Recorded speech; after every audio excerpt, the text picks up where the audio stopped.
se despiertan para verte.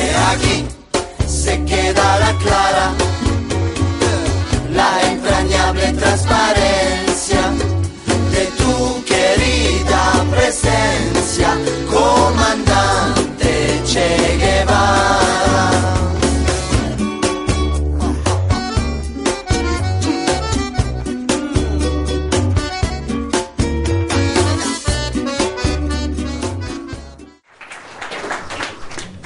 Well, it's really good evening, everybody, first of all.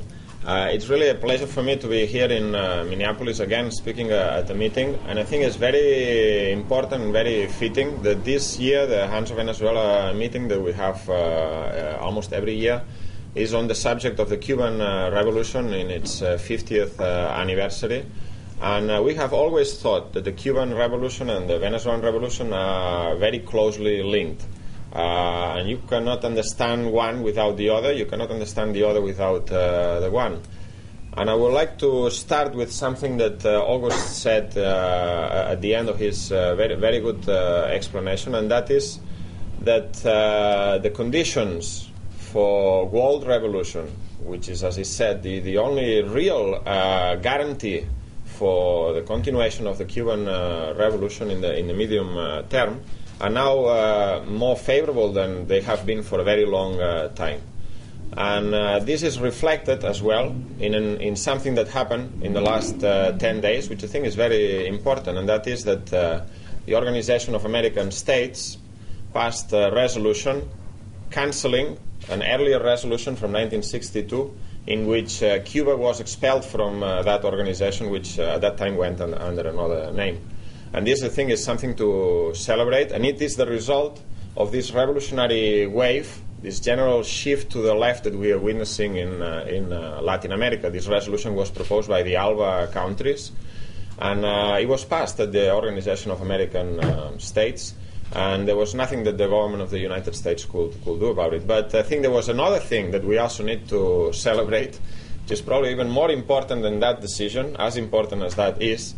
That is that the Cuban government immediately responded by pointing out the importance of such a decision as an expression of the will of the people of Latin America to cancel such an ignominious decision that had been taken in 1962, but that they did not want to join the Organization of American States. They had no intention, and that in fact they said the Organization of American States had been a tool of U.S. imperialism, organizing all sorts of counter-revolutionary provocations against Cuba and other Latin American countries.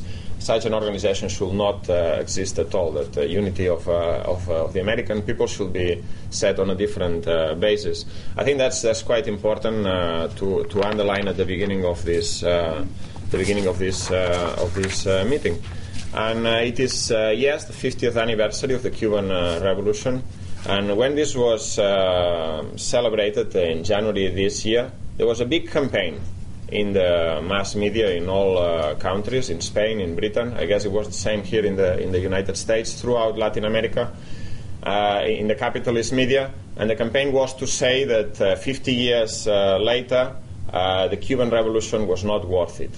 That historical balance sheet of that revolution was that, well, a lot of people died, a lot of people suffered, a lot of effort was put into this process of change, but the Cuban people today are no better than they were 50 years ago. There's been no progress in Cuba, and so on.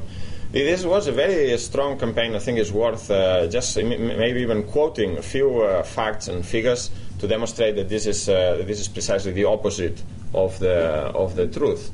And I don't want to bore you with too many facts and figures, but there are some that are really, really very significant. Life expectancy, and which show the conquests of the Cuban Revolution. The Cuban Revolution was really worth it, and 50 years of resistance have paid off in terms of the living standards of the Cuban people, starting from that point of view.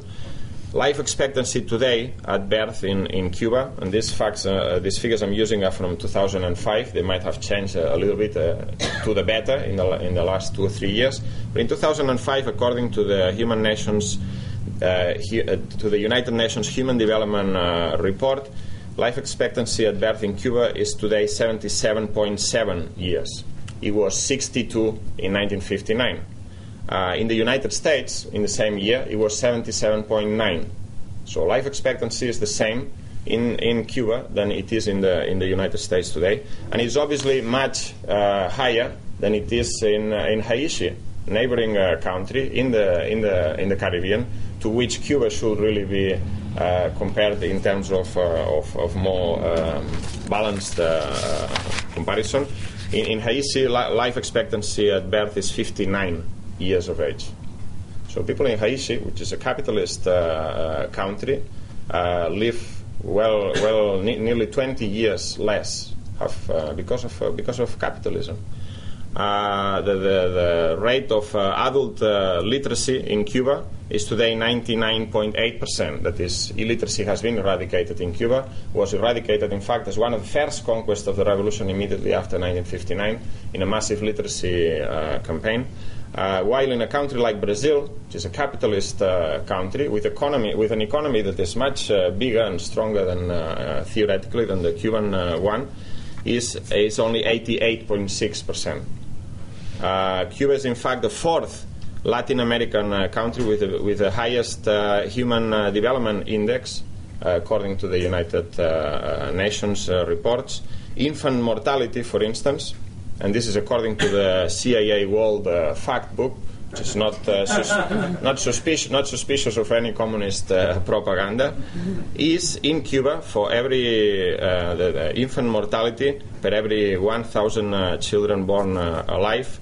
In Cuba is 5.93% today. It's a little bit better now, but this is a figure for 2008. But it was 78 in 1959. It is 5.9 today. It was 78 in 1959. This figure is better than what it is in the United States, the most powerful capitalist country on earth, where infant mortality is 6.3%. And it's obviously much better than in Brazil, where it's 26. Not to speak of Haiti, where the rate is 62 per every 1,000 born alive. So we could give many other figures. For instance, the number of doctors per every 1,000 inhabitants is 5.9 in Cuba, while in the United States is 2.3. Not to mention the fact that in Cuba there is free health care for all, something that doesn't exist in the United States, as you obviously know. There is free education for all at all levels of the education system. And not only this, for instance, when the Cubans were forced to basically almost close down all the sugar industry because it wasn't worth, because of the world market prices and so on, all the workers that could no longer work in this industry were given full-time higher university positions to be retrained for other jobs. No one was made unemployed. Very different from the United States, where in the current economic recession, more than 6 million people have lost their jobs. They have nothing. No, they have no jobs, no education, no unemployment, no decent unemployment coverage benefit or anything like that. So I will say that only from this point of view, of these facts, basic facts and figures, the Cuban Revolution was definitely worth it. But you can look at something else. What was Cuba before the revolution?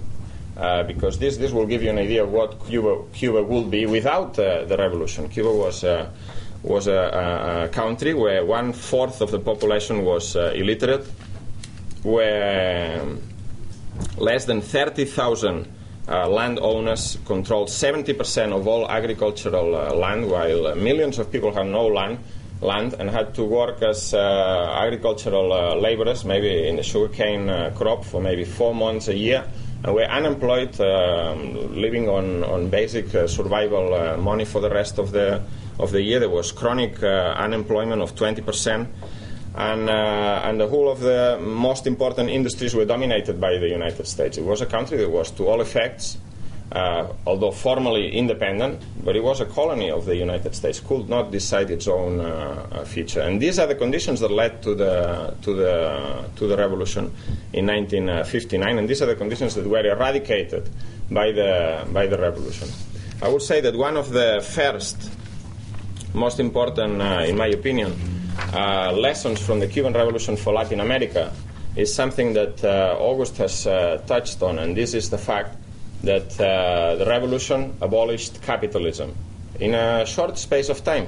1959, let's say, until 1961-62, the revolution moved swiftly to implement its program, which was not, in my opinion, could not be described, in my opinion, as a socialist program. It was not explained as such. It was an advanced program of very important democratic reforms, independence from U.S. imperialist domination, one. Agrarian reform, which was an important key part of the revolution, which led to splits and divisions in the first government of the revolution, as the revolution started to implement in a consistent way the agrarian reform program of free health care for all, free education, a whole number of progressive social measures in relation to workers' rights, in relation to the prices of rent, prices of electricity, prices of telephone tariffs. And as it moved towards implementing this program of national democratic demands, it clashed with the will of the capitalist class and the will of imperialism. And in order to implement consistently this program, it finally had to break with capitalism. And in April 61, it declared its socialist character. I think that this is a very important conclusion, very important lesson from the Cuban Revolution, because it can be applied today to any of the revolutionary movements that we see in Latin America. We also saw a similar thing in Venezuela. Venezuela, the revolution, didn't start declaring itself to have a socialist aim. It was a revolution similar to the one in Cuba, although obviously in different conditions. The two countries are different, and the way the revolutionaries came to power was also different. But nevertheless, the program of the Venezuelan revolution was one of agrarian reform, the cleaning of politics from corruption and